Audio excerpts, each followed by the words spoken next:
Hi, my name is Josh Oberlander, and I'm a stenographer living in Brooklyn. I'd like to thank you for taking the time to look over my application today, and I'd love to show you some of the work I did on the Glass essay. The Glass essay is a play written and directed by Sawyer Estes, adapted from Anne Carson's long poem about a woman unraveling after a devastating breakup. She retreats to her mother's house in the Canadian moors and, carrying Emily Bronte with her, enters a discursive spiral, lecturing on Bronte's life and work, dissecting her mother like a specimen, and circling the drain of her own grief in images that grow increasingly abstract and brutal. As the first adapters of the text, it became our job to architecturally define a space that depicts the various landscapes of Carson's text, like her bedroom or the moors, while also creating a psychological landscape out of the atmosphere that the poem describes, one as cool as glass, dark, unflinching, harsh, but familiar.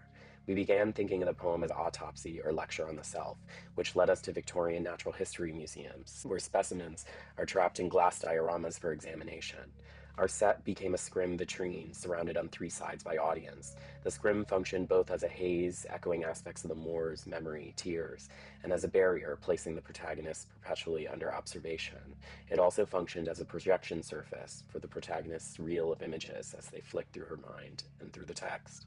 Inside the sparse cube, it was important that every object carried the weight of use, a tarnished mirror, a porcelain sink, an old refrigerator, but it also needed to be uncanny and surprising.